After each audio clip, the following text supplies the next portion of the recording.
영어 표현 중에 The show must go on이라고 하는 그런 표현이 있습니다. show는 진행돼야 된다, 이제 그런 뜻이겠죠.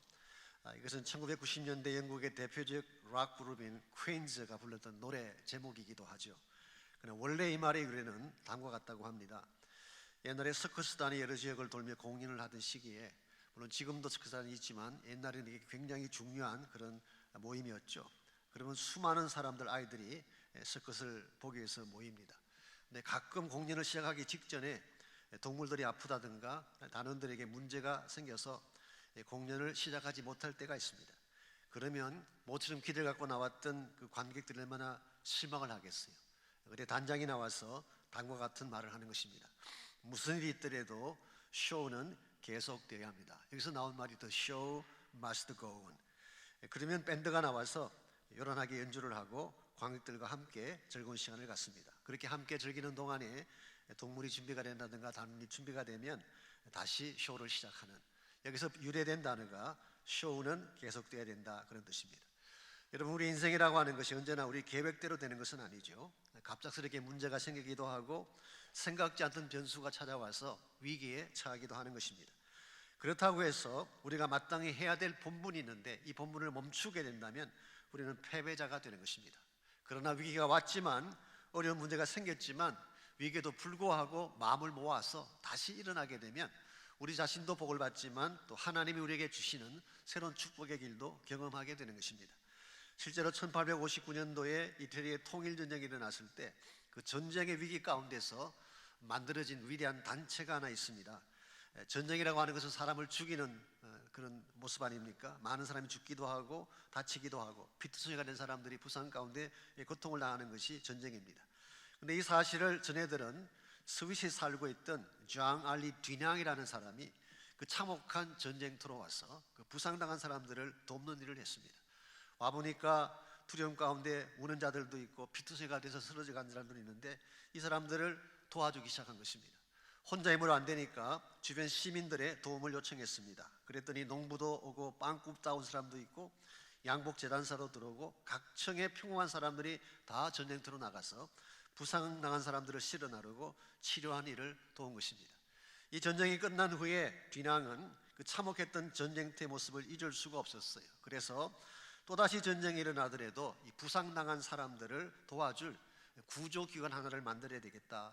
그래서 시작된 것이 1864년도에 스위스 제네바에서 세워진 적십자사가 그렇게 시작된 것입니다. 처음에는 유럽의 12개국이 제네바 협약에 조인을 했지만 오늘날은 180개국이 함께 조인을 해서 인도주의적 차원의 구조 사역을 하고 큰 역할을 감당하고 있다고 합니다. 앙리 듀낭이 이것으로 최초의 노벨 평화상을 수상했습니다마는 아무리 위기가 와도 해야 할 본분의 일은 해야 된다, 그 좋은 선례를 남겼던 사건으로 알려져 있습니다. 우리 인생이라고 하는 것이 위기가 오죠.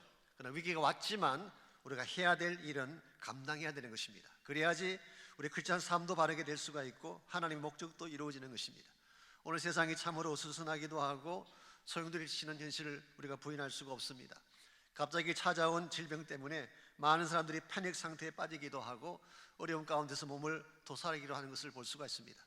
질병이 왔습니다. 전염병이라고 하는 무슨 병이 왔다고 해서 우리가 패닉 상태에 빠져서 뒤로 물러나거나 누구를 원망하거나 신세 타령하고 멈추는 것은 하나님이 기뻐하는 바가 아닙니다.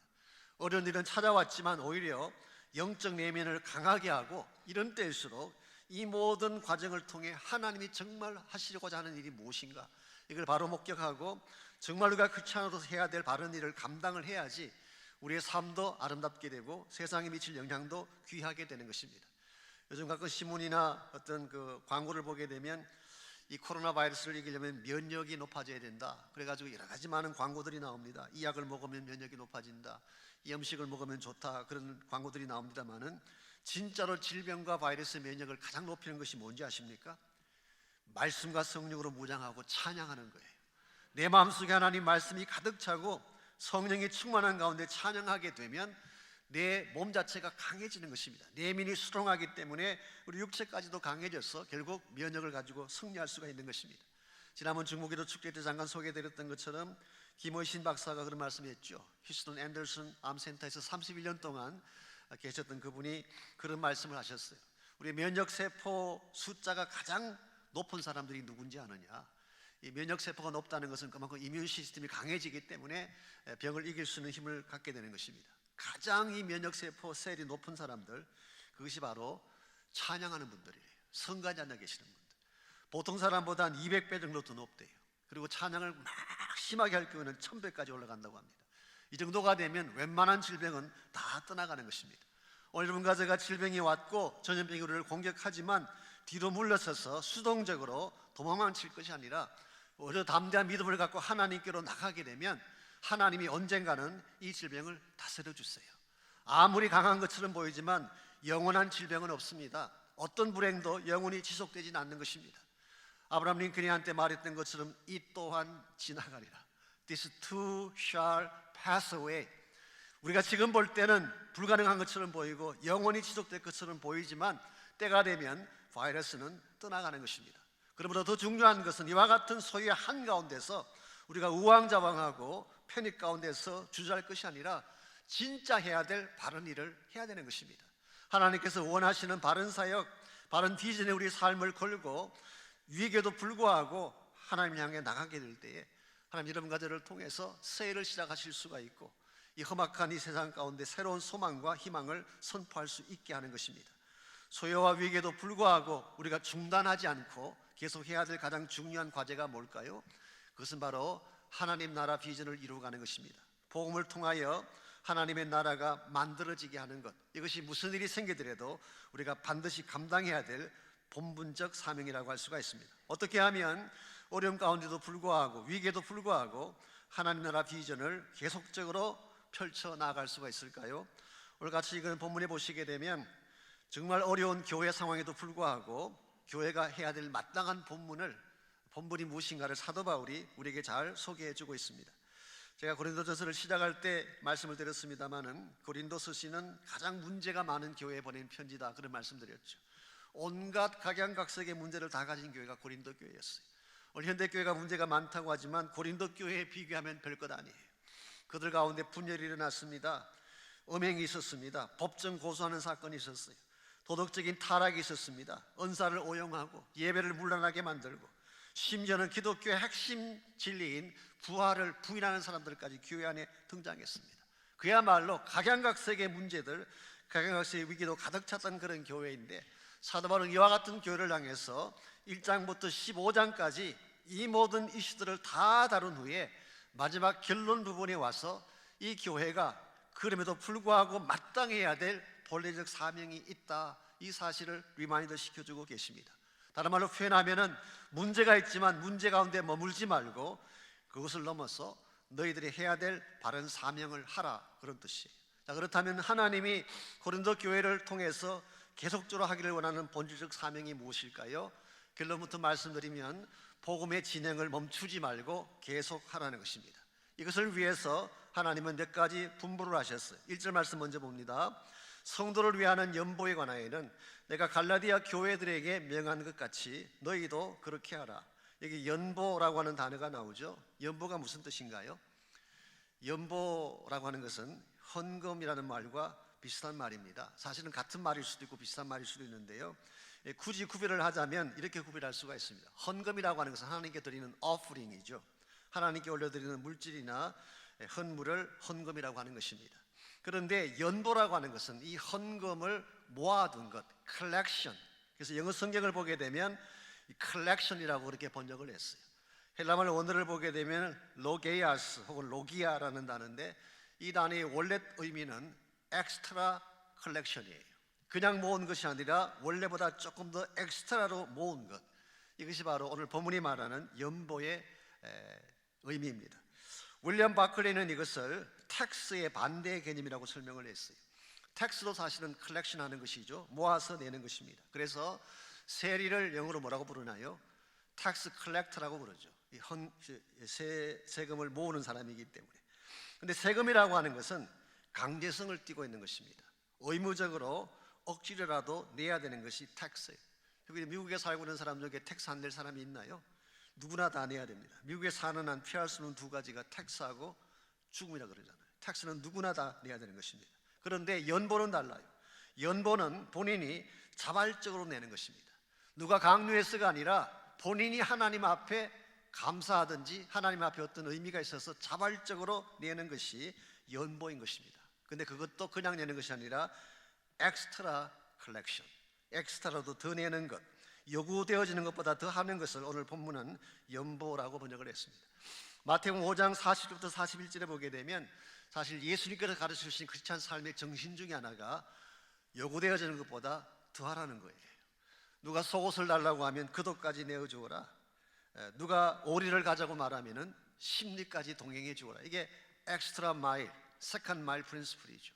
우리는 주어진 것, 의무감에서만 하는 것으로 끝나는 것이 아니라 한 걸음 더 나아가서 하라. 이것이 바로 엑스트라 컬렉션 개념인 것입니다. 자, 그렇다면 왜 사도 바울이 갑자기 이 대목에서 연보에 대한 이야기를 끄집어낸 것일까요? 지금까지 교리 설명을 하고 어려운 신학 설명을 했던 바울이 왜 16장에 와서 갑자기 연보 이야기를 하는 것일까요? 여러분 3절을 잠깐 보시면은 이 연보를 하게 한 목적이 나와 있습니다. 그냥 돈을 모으라는 게 아니에요. 3절, 내가 이럴 때 너희가 인정한 사람에게 편지를 주어 너희 은혜를 예루살렘으로 가지고 가게 하리니. 그러므로 이 연보는 그냥 모은 것이 아니라 예루살렘 교회로 가지고 가기 위한 목적이라고 말씀하고 있습니다. 사실은 바울이 이것을 고린도 교회에만 요청한 것이 아니라 갈라디아 교회들에게도 요청을 했고 마케도니아 교회들에게도 요청했어요. 마케도니아 지역에 많은 교회들이 있었죠. 빌립보 교회나 데살로니가 교회 같은 교회, 그런 교회들에게도 요청을 했습니다. 사도 바울은 가는 곳마다 교회를 개척해 세우고 많은 교회들을 만들었는데 바울이 개척해 세웠던 모든 교회들에게 너희들이 헌금을 해라, 연보를 해서 이걸 모아다가 예루살렘에 보내자, 그렇게 말씀한 것입니다. 자, 왜 사도 바울이 이와 같은 일을 시도했을까요? 물론 1차적으로는 예루살렘 교회가 가난했기 때문입니다. 예루살렘 교회는 모든 교회의 마들처치죠. 모교라고 말을 하지만 사실 재정적으로는 굉장히 어려운 것으로 알려져 있습니다. 왜냐하면 처음 시작할 때부터 구성원들이 거기에 원래 정착해 살던 유대인들이 아니라 디아스포라 주들, 먼 곳에서 절기를 지키기 위해서 왔던 그 사람들이 오순절날 베드로의 복음의 말씀 듣고 거기서 예수님 만나고 머무르게 된 사람들이 교회를 구성했기 때문에 당연히 그들은 직장도 변변치가 못하고 집도 가지지 못한 가난한 사람들일 수밖에 없었죠. 그래서 원래 예루살렘 교회의 시작자들은 가난한 자들이었어요. 더구나 AD 46년부터 48년 사이에 클라우디오 황제가 다스릴 때인데요, 팔레스타인 전역에 큰 기근이 찾아왔습니다. 양식이 다 떨어지고 먹고 사는 것이 힘든 그런 형편이 된 것입니다. 그래서 바울은 이와 같이 가난하고 기근을 당한 이 교회를 도와야 되지 않겠는가, 그래서 그가 세운 교회들마다 다니면서 컬렉션한 것입니다. 연보를 모은 것입니다. 자, 그렇다면 과연 바울이 이와 같이 예루살렘 교회가 너무 불쌍하니까, 가난하니까 이 교회를 돕자는 이유 하나 때문에 이 연보를 모금한 것일까요? 저는 그렇게 생각하지 않습니다. 왜냐하면 이 연보를 다 모아서 실제로 연보를 가지고 예루살렘에 올라갈 그 시점쯤이면은요, 기근이 있고 나서 10년 정도가 지났을 때예요. 그러므로 이것은 더 이상 이슈가 될 수 없는 것입니다. 그러므로 우리는 바울이 이와 같이 전심을 다해 모든 이방 교회를 다니면서 연보를 모았던 것은 이보다 더 큰 목적이 있다고 봐야 됩니다. 그 목적이 뭘까요? 그것은 바로 유대인 교회와 이방인 교회가 하나 되게 하기 위한 목적이에요.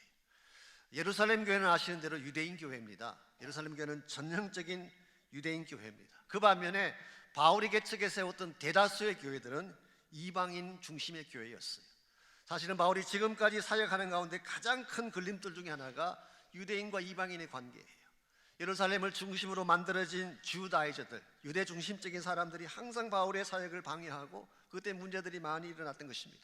그래서 바울의 마음속에 어떻게 하면 이 예루살렘 교회와, 즉 유대인 교회와 이방인 교회들을 하나가 되게 해서 우리 모두가 궁극적으로 이룩해야 될 세계 선교 복음화를 이룰 수가 있을까? 여기에 대한 해답으로 그는 이런 모금을 하게 된 것입니다. 그리고 나중에 말씀드리지만 그가 직접 이 헌금을 가지고 예루살렘에 올라감으로써 이방 교회와 예루살렘 교회가 하나가 되게 하고 세계 선교의 문을 열게 한 것, 이것이 오늘 본문에서 바울이 우리에게 강조하고 싶어하는 모든 교회가 반드시 해야 될 본질적인 사역이다, 그런 뜻입니다. 이방인이든 유대인이든 상관없어요. 부자 교회건 가난한 교회건 문제가 있는 교회건 문제가 없는 교회든 모든 교회가 해야 될 본분의 일, 이것은 바로 예수 그리스도의 복음을 땅끝까지 펼쳐가는 것입니다.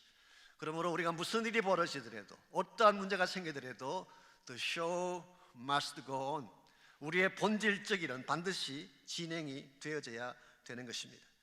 말씀드린 것처럼 우리 인생의 소요는 항상 있습니다. 이번에만 코로나 바이러스가 찾아온 것이 아니라 그전에도 많은 전염병들이 지나갔었어요. 그리고 매일 앞으로도 또 이와 유사한 것들이 찾아올지도 모릅니다. 문제는 항상 왔다 가는 것입니다. 근데 만약 여러분과 제가 문제에 묶여 있어서 아무 일도 하지 않은 채 손을 놓고 지나가게 된다면 하나님이 기뻐하시는 바도 아니고 우리 삶에도 건강한 열매를 맺을 수가 없습니다. 그러므로 아무리 소외가 일어날지라도, 아무리 문제가 많이 생길지라도 복음의 비전은 계속 되어져야 되고, 이것을 감당하는 교회가 되어야만 하나님이 기뻐하시는 교회가 되는 것입니다. 그렇다면 어떻게 할 때 우리가 문제에도 불구하고 복음의 비전을 멈추지 않고 계속 확장해 나갈 수 있을지, 오늘 본문을 보시게 되면 이 복음의 지속적인 확장에 꼭 필요한 세 가지 요소를 오늘 바울은 소개하고 있습니다. 첫 번째로 비전을 확장해 가려면 은혜의 나눔이 필요합니다. 은혜의 나눔, 나눔의 은혜가 아니라 은혜를 나누는 삶, 이게 필요하다는 뜻입니다. 1절과 3절 말씀 보시면은 사도 바울은 이 연보에 대한 말씀을 하면서 좀 구체적인 지시를 하고 있습니다. 2절 봅니다. 매주 첫날에 그랬어요. 헌금을 내는 날짜를 지정했습니다. 이 매주 첫날이 무슨 요일일까요? 주일의 첫날, the first day of the week. 한 주가 시작하는 첫날이 무슨 요일일까요? 많은 분들이 Monday라고 생각하지만 아닙니다. Sunday예요. 주일이 한 주의 시작날이에요.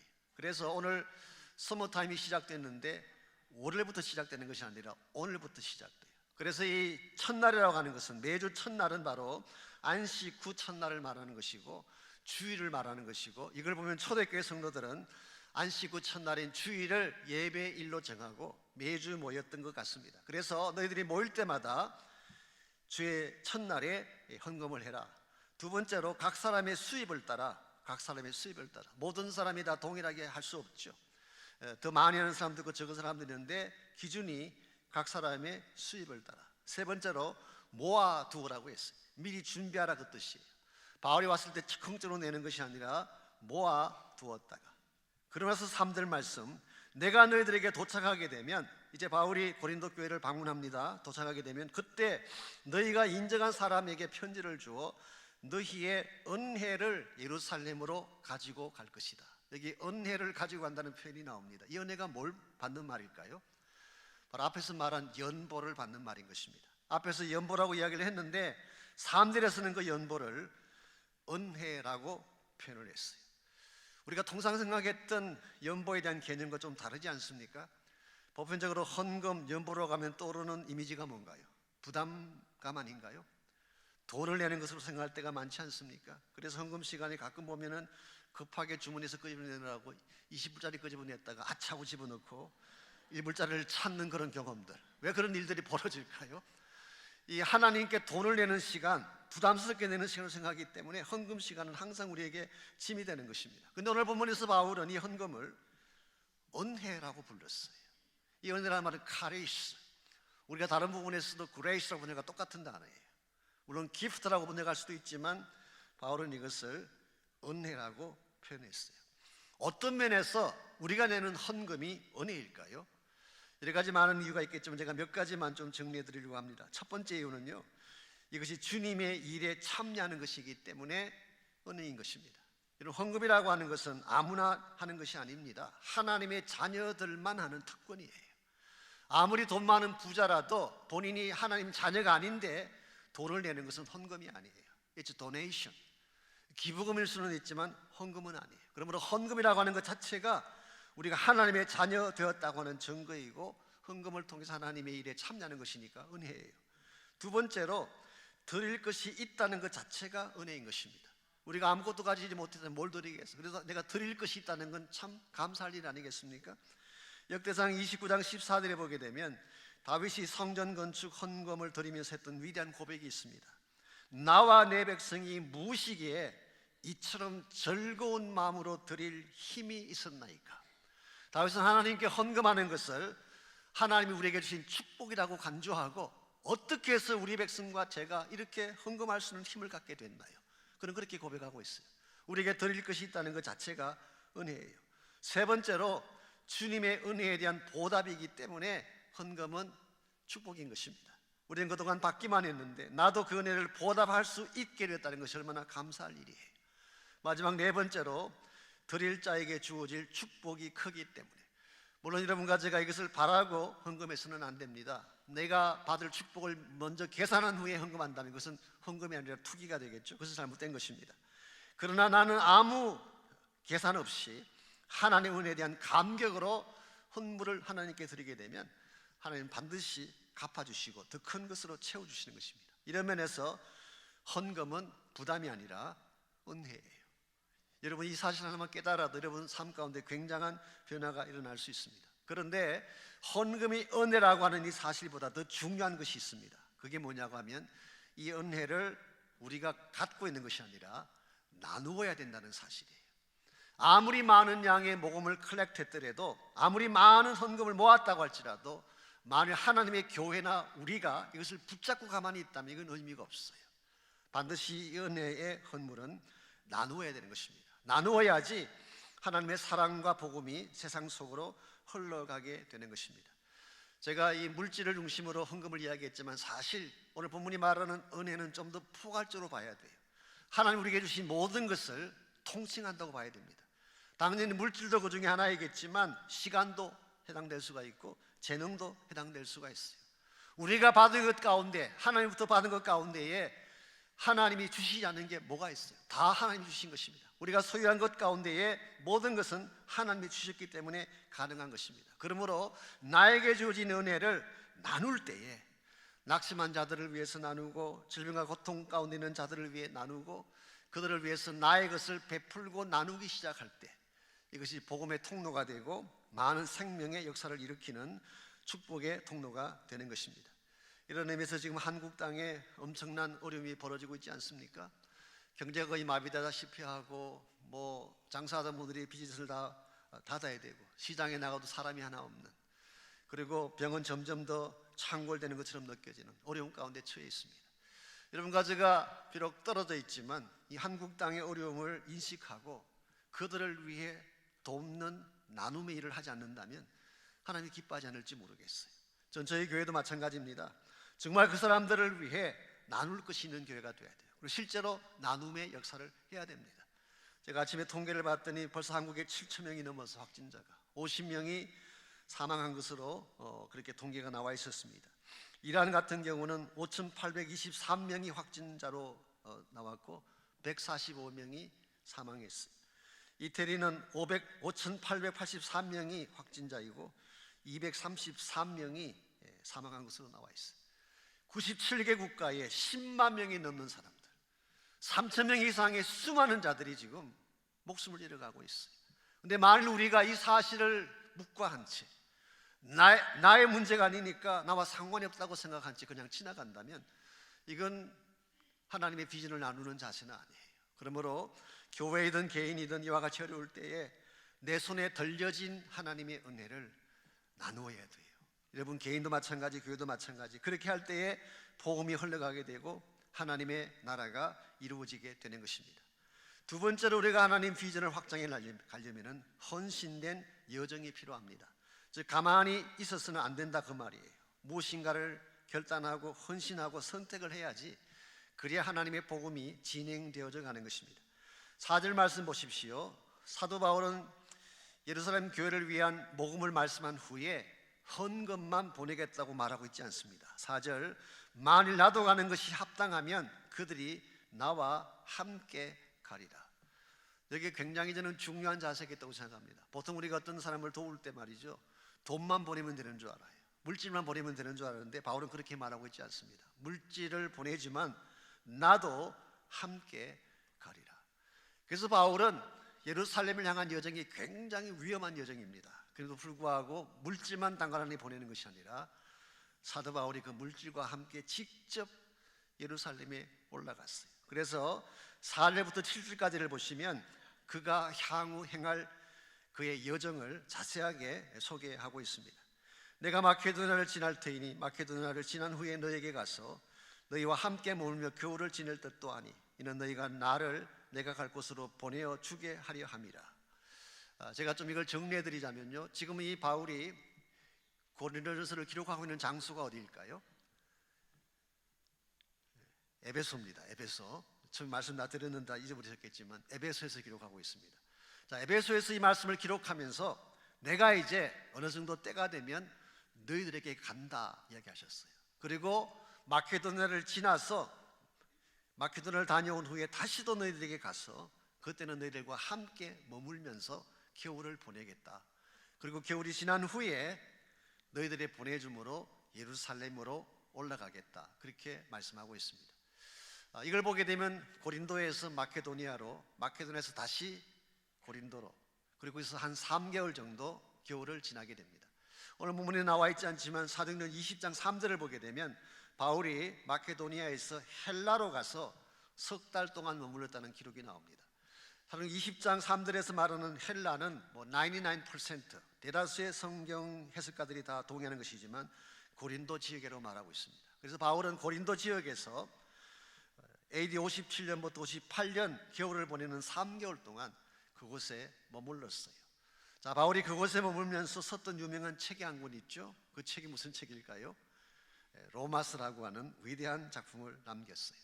사실 바울이 로마서를 쓸 때는 자기 사역을 다 마치고 예루살렘을 올라가기 직전에, 그리고 maybe 그 여정이 마지막일지도 모르는 그런 상황 가운데서 자기의 모든 신학적인 것, 복음에 대한 모든 것을 총괄해서 마지막으로 집대성에서 남긴 책이 로마서라는 책이 된 것입니다. 사도 바울은 본인이 올라가는 예루살렘 올라가는 그 길이 결코 쉬운 여정이 아닌 것을 알고 있었어요. 왜냐하면 지금 예루살렘에는 바울을 벼르고 있는 대적들이 우글거리고 있습니다. 올라오면 잡으려고 기다린 사람들이 많았어요. 특별히 바울을 죽일 때까지는 시금을 전폐하고 40명의 결사대들이 암살단이 바울이 오기만을 기다리고 있었어요. 그래서 많은 바울의 측근들, 바울을 사랑하는 사람들이 절대 올라가면 안 된다고 만류했었습니다. 그래도 불구하고 바울은 그 길을 갔어요. 왜 그랬을까요? 그래야만 복음이 세계화될 수 있기 때문에. 나의 목숨이 위태롭긴 하지만, 올라가는 이 길 자체가 험악한 길이긴 하지만 이 길을 올라가야만, 이 길을 선택해야만 예루살렘 교회와 온 이방 교회들이 하나가 되어서 참된 복음의 세계화가 가능하기 때문에. 실제로 바울은 예루살렘으로 올라갔다가 우리가 이미 아는 것처럼 체포당합니다. 그리고 almost 죽을 뻔했는데 하나님이 로마 천부장을 통해서 바울을 살려주셨어요. 그리고 2년 동안 가이사라에 있는 감옥에 집어넣었어요. 이 감옥에 투옥되니까 잘못된 것처럼 생각할 수 있지만 사실 그게 보호처예요. 로마 감옥에, 가이사라 감옥에 있었기 때문에 유대인들이 아무도 건드릴 수 없었어요. 그래서 거기 2년 동안을 머물다가 사실은 그냥 방면될 수도 있었지만 가이사에게 어필하는 바람에 로마까지 가게 되죠. 그리고 우리가 잘 아는 것처럼 로마의 핵심부를 복음화시킴으로 오늘 우리가 알고 있는 세계 복음화의 길이 열리게 된 것입니다. 오늘 하나님의 나라라고 하는 것은 말만으로 되지 않아요. 탁상 공론만으로 절대 이루어지지 않습니다. 정말 내가 택해야 될 길을 선택할 때에 그 길 자체가 터프하기도 하고 좁은 길이기도 하고 위험한 길이기도 하지만은, 그러나 그 가야 될 길을 택할 때에 그때 그 길을 통해서 복음이 열려지게 되고 하나님의 나라가 이루어지게 되는 것입니다. 오늘 사실 교회 안에 이론적으로 탁상공론으로 선교와 하나님 나라에 대해서 말하는 분들은 참 많이 있죠. 그러나 실제로 선교의 땅을 향해 나가는 사람은 많지 않아요.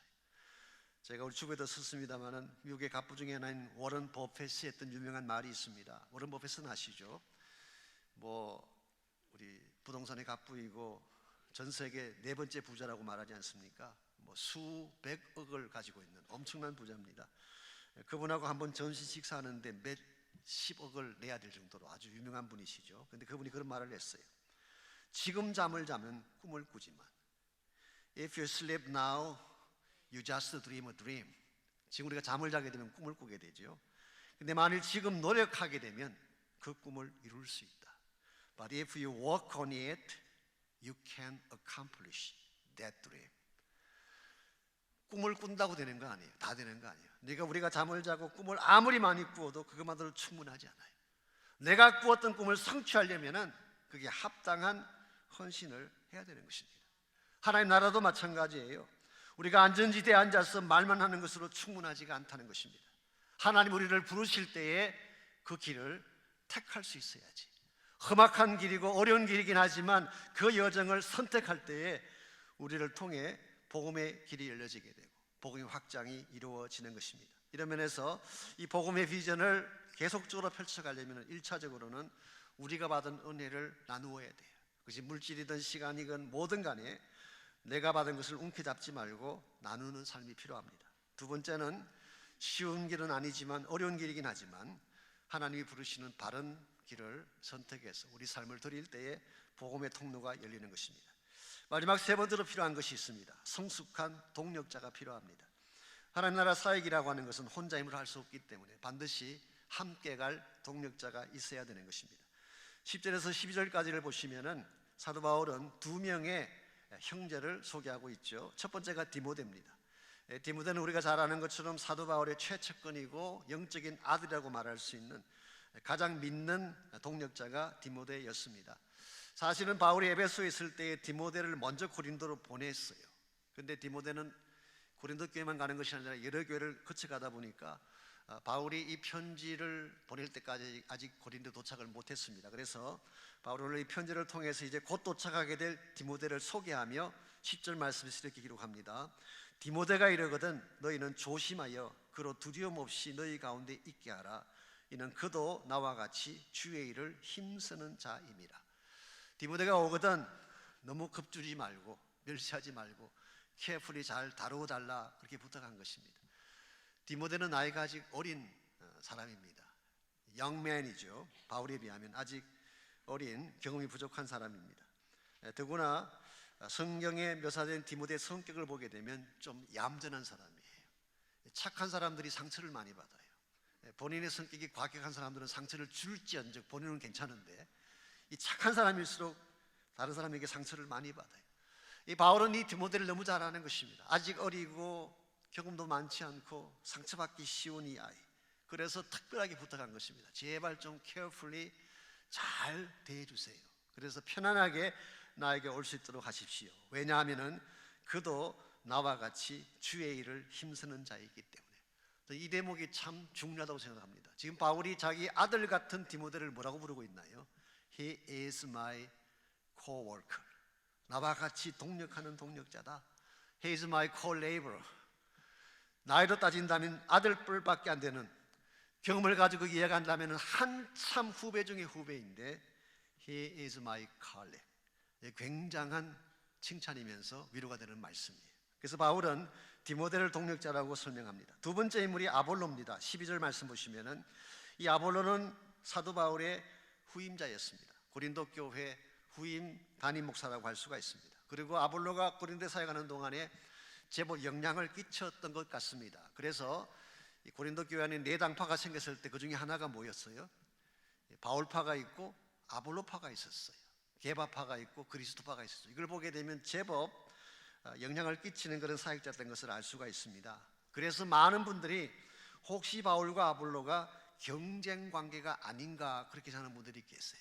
그러니까 바울파가 있고 아볼로파가 있으니까 서로 다투는 게 아닌가 생각한 것입니다. 그런데 오늘 본문을 보니까 전혀 그렇지 않은 것 같습니다. 12절 형제 아볼로에 대하여는 그에게 형제들과 함께 너에게 가라고 내가 많이 권하였으되 지금은 갈 뜻이 전혀 없으나 기회가 있으면 가리라.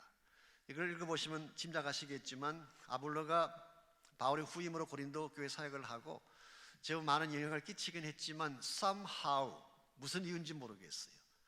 고린도 교회를 떠난 것입니다. 떠나서 아마 다른 곳에 머물고 있는 것을 바울이 알고 그에게 권면한 것입니다. 다시 고린도 교회로 돌아가라고. 그랬더니 아볼로가 아직은 때가 아니다. 기회가 되면 가겠다. 그렇게 말을 한 사실을 기록한 것입니다. 바울은 이 아볼로를 여기서 언급함으로써 아볼로와 나는 동력자다. 같이 일하는 자다. 이 사실을 소개한 것입니다. 여러분과 제가 하나님 나라 일을 하려면 동력자를 만나야 돼요. 좋은 동력자를 만나야 돼요. 그래야 여러분이 동일한 위치에 있더라도 많은 열매를 맺고 더 좋은 사역을 감당할 수가 있게 되는 것입니다. 여러분 인생 여정 가운데는 동력자가 계신가요? 함께 여러분을 도와주고 동력할 수 있는 사람이 혹시 있는지요? 제가 언젠가 이메일을 받았는데요, 거기 보니까 나이 60이 넘으면 필요로 하는 것들 순서가 나와 있었어요. 남자의 경우 제일 첫 번째 필요한 게 건강이래요. 건강. 두 번째로 필요한 게 아내, 세 번째로 필요한 게 재산, 네 번째로 필요한 게 취미, 그리고 다섯 번째로 필요한 게 친구. 그렇게 나열되어 있었어요. 근데 여자의 경우는 조금 다릅니다. 제일 첫 번째가 재산, 돈이 제일 중요해요, 여자분들한테. 두 번째가 친구예요. 세 번째가 건강, 네 번째가 애견, 강아지 새끼, 그리고 다섯 번째가 남편으로 돼 있어요. 이걸 보고 제가 조금 마음이 좀 아픈 적이 있었습니다만은 결국 남편은 강아지보다 못한 존재, 제가 좀 더 적나라하게 표현하면 개보다 못한 남편, 뭐 이런 거 아니겠어요? 물론 조크로 선거리기 때문에 너무 심각하게 받을 필요는 없지만 사실은 남편이든 아내든 나이가 들어갈수록 더 필요한 것입니다. 없으면 안 돼요. 서로 도와줄, 뮤추얼리 도와줄 수 있는 동력자가 있어야 돼요. 제가 결혼식 주례할 때 자주 인용하는 것이지만 우리 부부관계는 절대로 경쟁관계가 아니다. Not competitive. 경쟁 관계가 아니다. 보통 결혼하면은 누가 보스가 될 것인가 가지고 막 싸우잖아요. 남편이냐 아니냐 그러는데 competitive, 경쟁 관계가 아니다. 오히려 complementary. 이 complementary라는 단어는 보충적이다 그 말이에요. 보충적이다. 그래서 부족한 것을 채워준다 그런 의미를 가지고 있어요. 영어식으로 표현하면 mutually supply each other's lack. 각자 가지고 있는 부족한 것을 서로 채워주고 공급해주는 파트너를 말하는 것입니다. 오늘 여러분의 인생 가운데에 여러분이 모든 걸 다 할 수 있으면 좋지만 누구나 모자란 게 있잖아요. 래킹한 것이 있습니다. 그런데 이것을 채워줄 파트너가 꼭 있어야지 인생길이 좀 힘들고 어려워도 끝까지 이겨내며 나갈 수가 있는 것입니다. 오늘 하나님의 교회 사역도 마찬가지고 여러분 개인의 가정생활도 마찬가지, 건강한 동력자를 만나는 것 대단히 중요한 축복이고 중요한 사안인 것입니다. 솔직히 우리가 살고 있는 이 세상은 어두운 세상입니다. 지금 코로나 바이러스가 진행 중에 있는데 누구도 어떻게 일이 진행될지 예측할 수 없는 이런 면에서 세상 사람이나 우리나 동일하게 불안해하고 두려워하는 것은 사실이죠. 그러나 여러분과 저는 세상과는 달라야 됩니다. 세상 사람들이야 막연한 공포 가운데서 자기 자신들이 그 모든 것을 책임져야 되기 때문에 두려워하며 떨지 모르지만 여러분과 저에게는 하나님이 계시잖아요. 우리 아버지가 계시잖아요. 내가 무슨 일을 당할지라도 나를 지켜주고 나의 생명을 붙잡아줄 하나님이 계시잖아요. 그러므로 어려운 때일수록 질병이 찾아오고 우리를 위협 가운데 처한 때일수록 우리는 뒤로 물러서고 소심하게 주저앉는 자가 되기보다는 하나님이 살아계신다, 하나님의 때가 되면 코로나 바이러스를 꺾어주실 것이다. 그러므로 우리 하나님 안에서 이와 같은 어려운 일을 당했을 때 하나님 안에서 진짜 하나님이 원하시는 것이 무엇인지를 잘 분별하고 이런 때일수록 더 바르게 서서 세상 사람과는 다른 차원의 삶을 보여줘야 돼요. 평소에는 보여주지 못했지만 진짜 이와 같은 위기가 찾아왔을 때에 교회만이 할 수 있는 가장 아름다운 일들을 해줘야지 세상 사람들이 감동을 받고 변화를 받는 것입니다. 우리가 다 같이 세상과 똑같이 두려워하고 벌벌 떨고 공포 가운데 처한다면 어떤 메시지를 그렇게 전할 수가 있을까요? 그러므로 우리는 하나님 안에서 비록 어렵긴 하지만 믿음 위에 견고하게 서서 하나님 우리에게 부여하신 참 본질의 목적을 위해 달려가고 그리고 어렵지만 하나님의 나라 영광을 위해 쓰임받는 인생이 되어서 언젠가는 이 전염병은 끝날 것입니다. 그때 우리가 하나님께 칭찬받고 아름다운 삶의 의미를 올려드릴 수 있도록 우리 이 땅을 달려가야 될 것입니다. 여러분과 제가 기도해야 될 대상이 참 많습니다. 정말 우리 나라를 위해서도 기도해야 되겠고 중국을 위해서도 기도해야 되겠고 이란이나 이태리나 또 미국 지금 92개 국가니까 얼마나 많은 국가들이 고통 가운데 있어요. 여러분과 저는 그들을 위해 중보하며 기도해야 될 책임이 우리에게 있어요. 역대하 7장 13절 14절은 이렇게 기록하고 있습니다. 혹 내가 하늘을 닫고 비를 내리지 아니하거나 혹 메뚜기들에게 토산을 먹게 하거나 혹 전염병이 내 백성 가운데 유행하게 할 때에 14절입니다. 내 이름으로 일컫는 내 백성이 그들의 악한 길에서 떠나 스스로 낮추고 기도하여 내 얼굴을 구하면 내가 하늘에서 듣고 그들의 죄를 사하며 그들의 땅을 고칠지라라고 했어요. 여러분, 이 14절의 중요한 대목이 뭔지 아세요? 내 이름으로 일컫는 내 백성이에요. 하나님이 세상 사람들에게 희망을 걸고 있지 않습니다. 난 크리스찬들에게 희망 걸고 계신 게 아니에요. 그들이 하나님을 떠나가고 자기들의 정욕을 따라 사는 것은 어쩌면 당연할지 모르겠어요. 그런데 하나님의 이름으로 모인 하나님의 백성이 만일 이와 같은 때에 잘못된 방향으로 간다면 이건 하나님 앞에 굉장히 아픔이 되는 것입니다. My people who are called by my name, 나의 이름으로 불리어지는 나의 백성. 하나님, 여러분과 저에게 기대를 가지고 계세요. 우리가 깨어나야 되는 것입니다. 우리가 하나님 백성답게 다시 살아야 되는 것입니다. 우리가 그동안에 교회를 다니고 교회 생활을 한다고 했지만 사실 하나님 보실 때 부끄러운 일이 많았잖아요. 한국 교회가 하나님 앞에 실망을 시켜드린 적이 많았잖아요. 순결하지 못했습니다. 거룩하지 못했습니다. 세속화되고 세상을 즐겼던 것이 사실이죠. 사랑하지 못했고 진실하지 못했고 거짓과 탐욕으로 가득 찼던 우리의 모습, 우리가 부인할 수가 없습니다.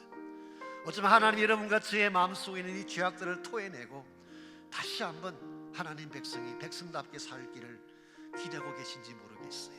그러므로 우리가 기도할 때에 정말 우리 자신을 먼저 회개하며 기도하기를 바라고, 이 전염병이 하루속히 하나님의 다스림 가운데 스탑되어지고 꺾여지고 다스려지도록 기도하시고, 정말 이와 같은 기회에 교회가 다시 교회다워지는 역사가 일어날 수 있도록 하나님의 사명을 바로 감당하고 마지막 시대의 복음의 사명을 감당하는 교회가 될 수 있도록 우리 한번 다 같이 합심해서 함께 기도하며 나가면 좋겠습니다. 기도하겠습니다.